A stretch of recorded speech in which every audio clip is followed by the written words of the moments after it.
Alright, today we're going to be looking at multi-step equations. Got one good example right here. Alright, so the first thing I always like to do is I like to draw a line right through my equal sign because it keeps my equation split into two parts, a left side and a right side.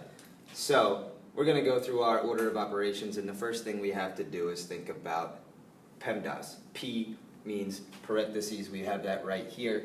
So what you see is that we have not only numbers on the inside, but you also have a number on the outside, and if you notice there's no add, subtract, multiply, or divide sign. So what you have to know, little background information, is you have to know that this means the distributive property. So we're going to multiply times everything that's inside of the parentheses. In this case we have two terms. If there were 3 terms or 10 terms, you would have to hit every single one.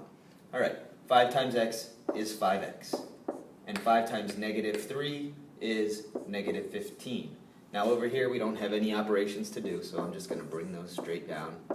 And the same for the right side of the equation. Alright, so the rules are, what you do on one side you have to do on both sides. So, before we get into that, I guess I need to combine my like terms. You see that we have 5x's over here, and we also have 2x's over here. Alright, so 5x's and 2x's make a total of 7x's. I'm going to just bring down my minus 15 equals 41. Now we have a two-step equation.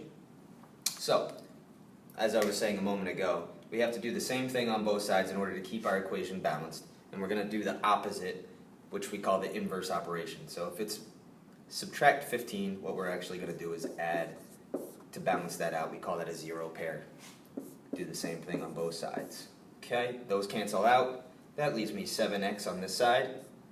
On the other side, we're going to just add those together. We get 56. Now that's the one step. We have one final step remaining. The goal is always to get that variable alone, isolated, all by itself. To do that, that means 7 times x. We're going to do the opposite.